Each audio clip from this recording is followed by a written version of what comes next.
Our theme this morning is Tree of Life. The tree of life being a symbol across all spiritual traditions. It's a symbol of spiritual transformation. It's a symbol of being initiated into higher levels of consciousness.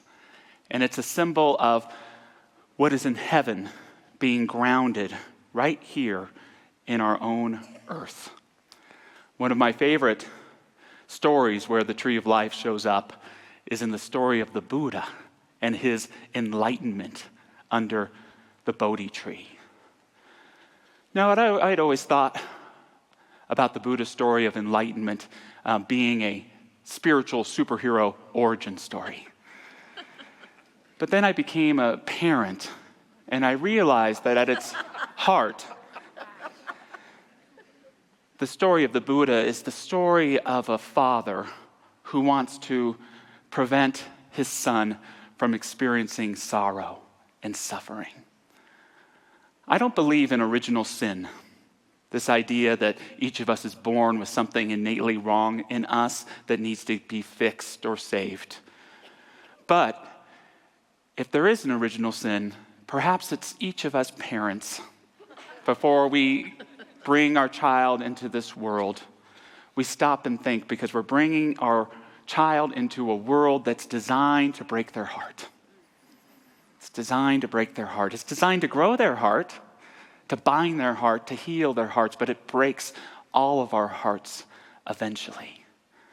What makes the father in the story of the Buddha so unique is that he actually has the means to try and keep his child from suffering. He orders that the young Prince Siddhartha never leave the kingdom and never see anything to do with sorrow. But young Siddhartha, he's touched, as we'll talk about, by the divine feminine, this divine principle of curiosity, of ever-expanding desire, and especially of awakening, the desire to wake up and live a new way of life. So he escapes the kingdom, and he encounters for the first time sorrows. He sees an elderly person who's close to death.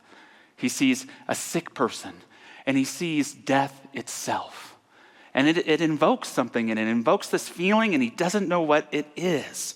And the feeling is so strong he can't articulate it that he commits to finding out what it is. So he embarks on a religious quest.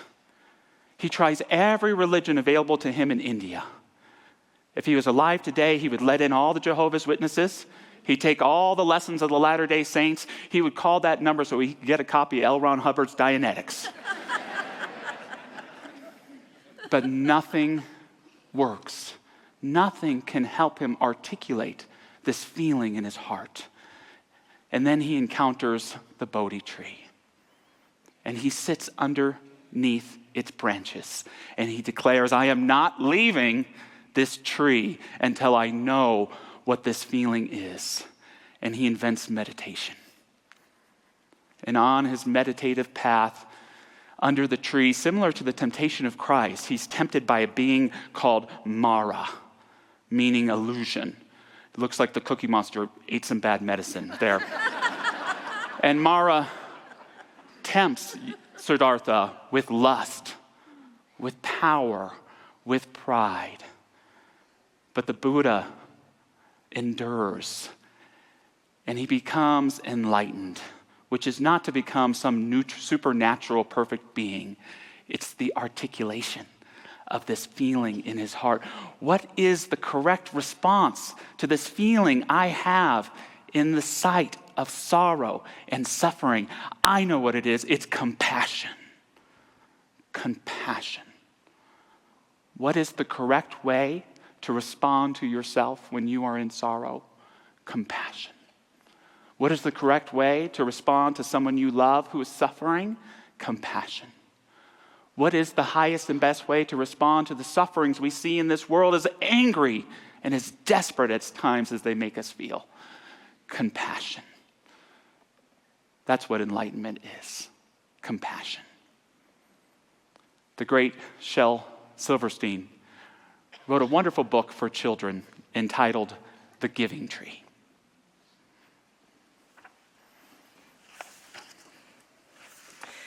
Once there was a tree, and she loved a little boy. And every day the boy would come, and he would gather her leaves and make them into crowns and play king of the forest. He would climb her trunk and swing from her branches and eat apples. And they would play hide and seek, and when he was tired, he would sleep in her shade. And the boy loved the tree very much, and the tree was happy. What a wonderful metaphor for Emmanuel, or God with us, that each of us has our own giving tree, ever offering its shade, its fruit, and its branches for our betterment and evolution as human creatures. The tree of life shows up in the beginning of the Hebrew Scriptures, right in the creation myths of Genesis. We have the story of Adam and Eve. Again, a story, I would argue, about a father who wants to keep his children from the sorrows of the world.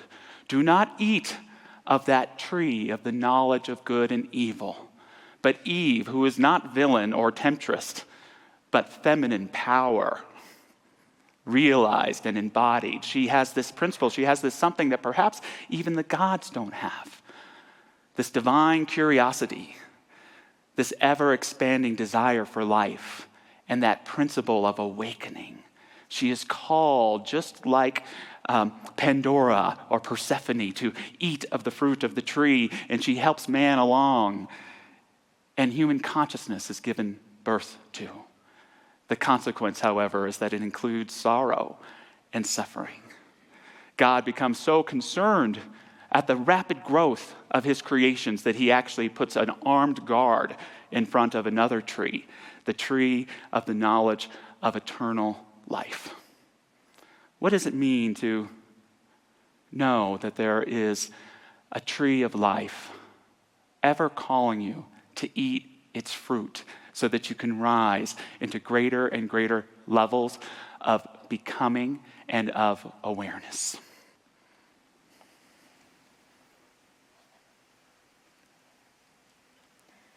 But time went by, and the boy grew older, and the tree was often alone.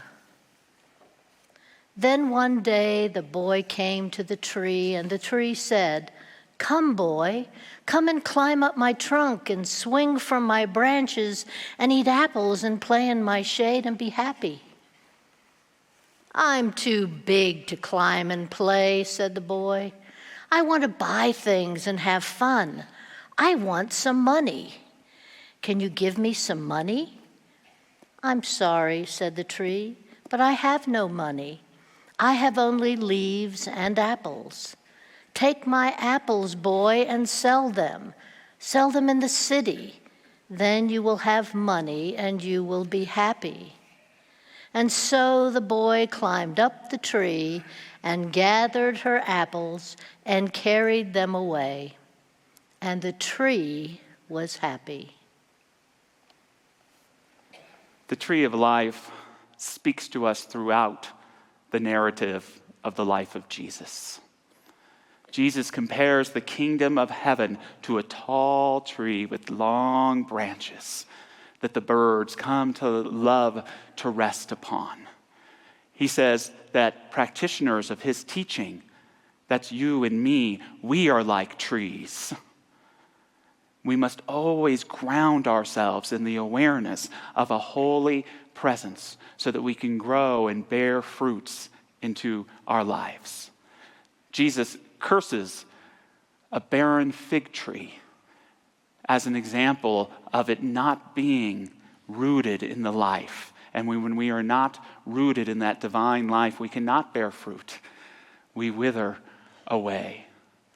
In the mystical Gospel of John, Jesus speaks, fully embodying the Christ consciousness in life. He says, I am the true vine, and my Father is the gardener.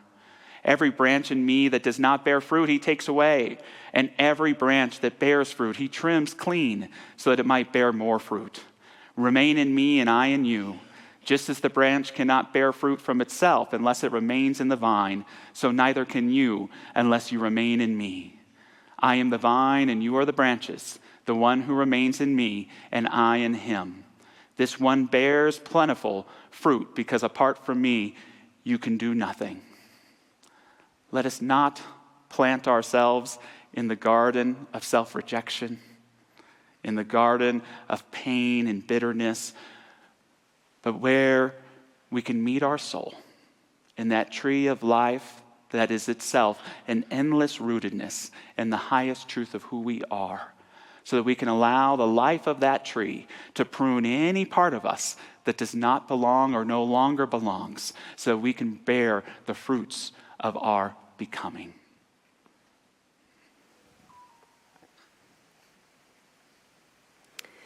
But the boy stayed away for a long time.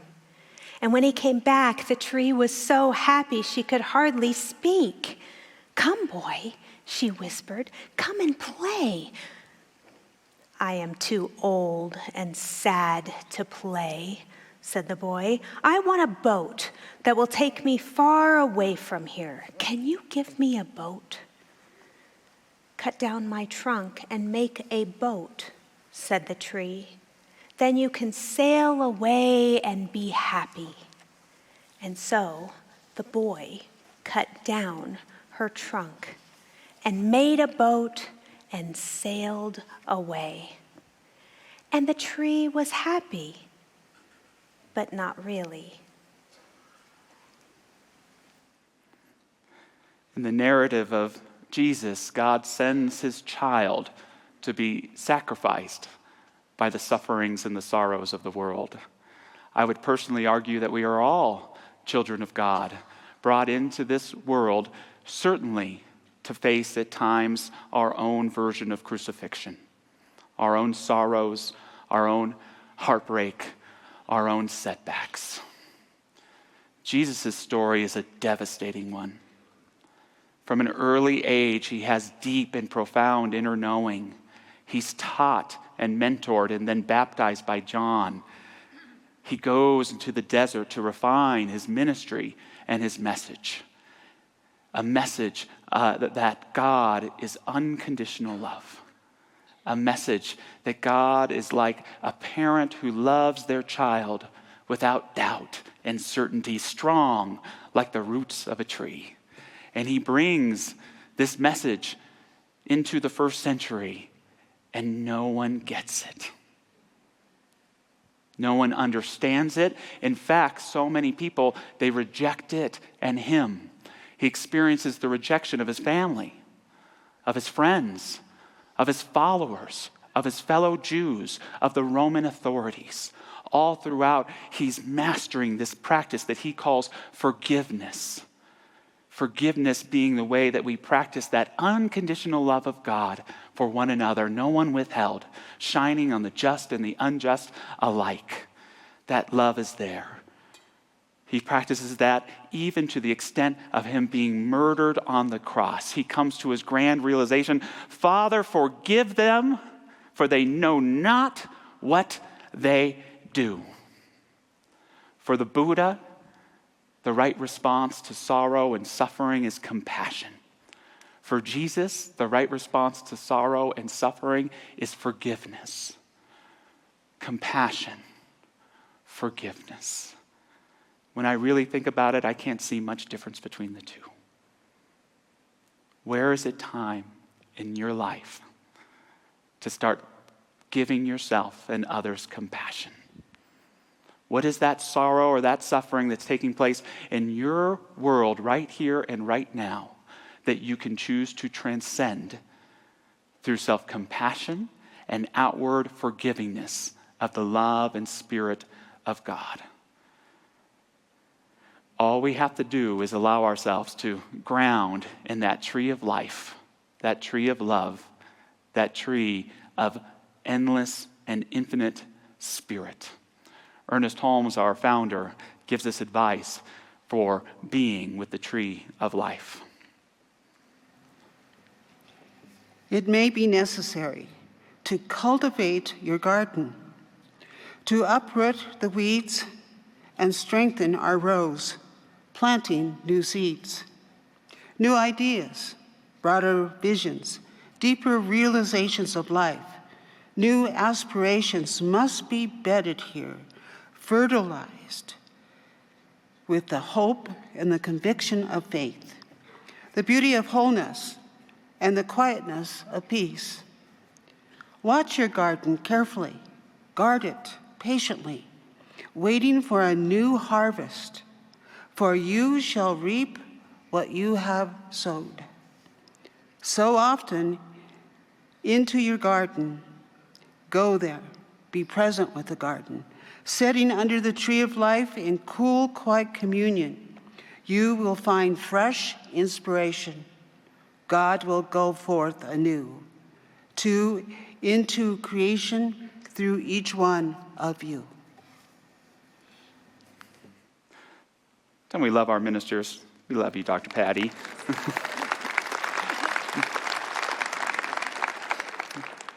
Buddha experiences his enlightenment via the Bodhi tree.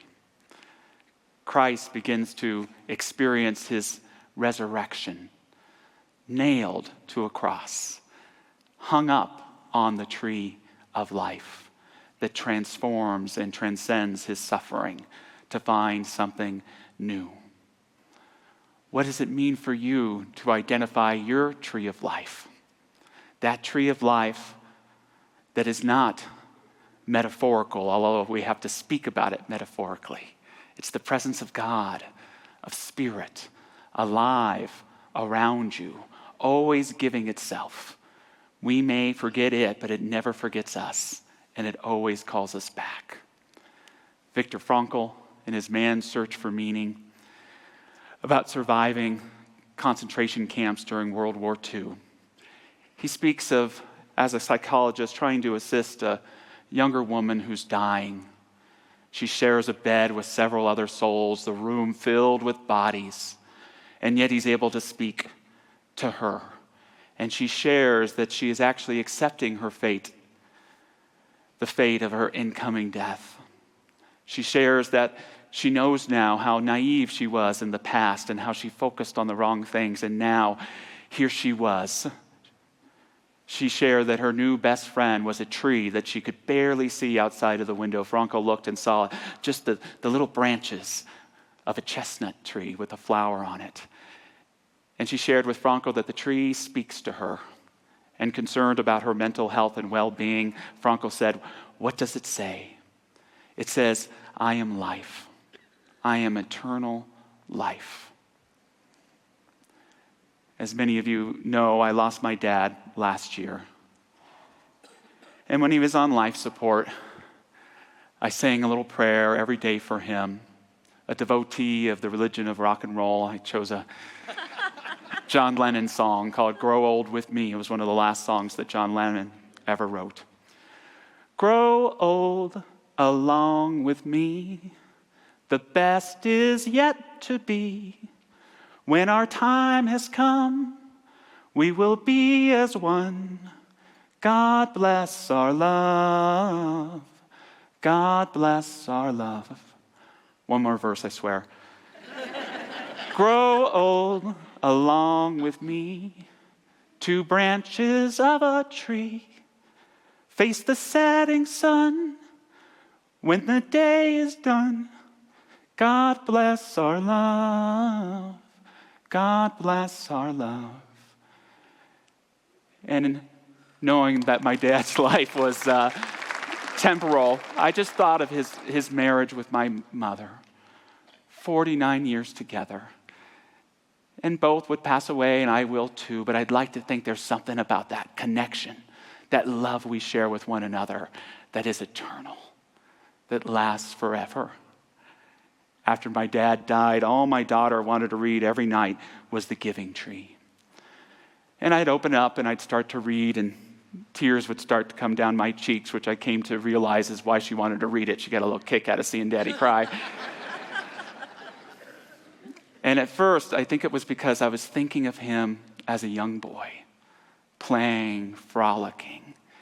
And I was in love with this idea that he had the tree of life always with him, offering its fruit, its branches, its shade, everything he needed all the way through the journey of his life.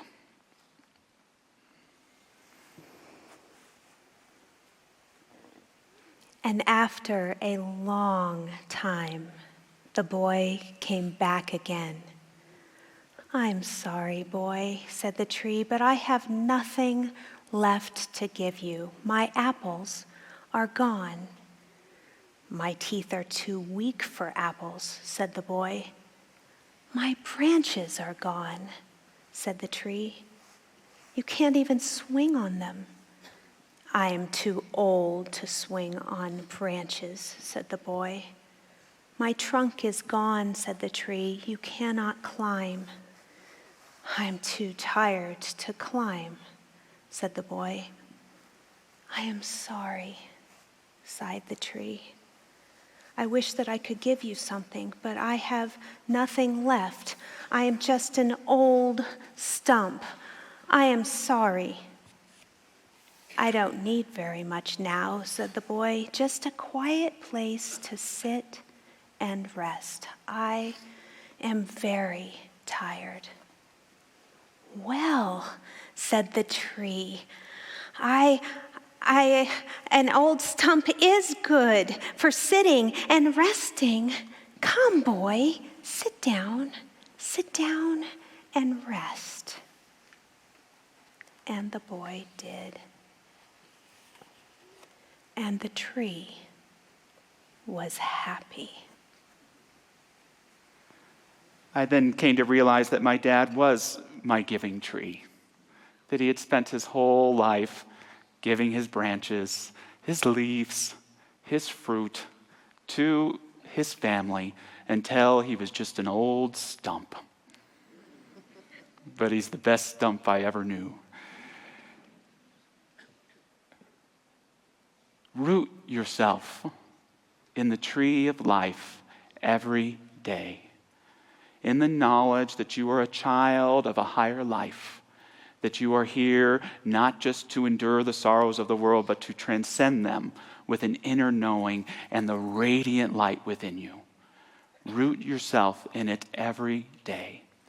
Allow this tree of life to fill your activities, your body, your connections. Let it prune what no longer belongs in your life and bring forth the fruits of your greater becoming. Know that as this giving tree is there for you, it now becomes who you are as well. You are the tree of life. Give of your branches, your fruit, your shade, and your life, and we will find where we meet in the eternal. None of us excluded. All of us in that oneness and in that awareness of our spiritual magnificence and of our divine identity. Amen.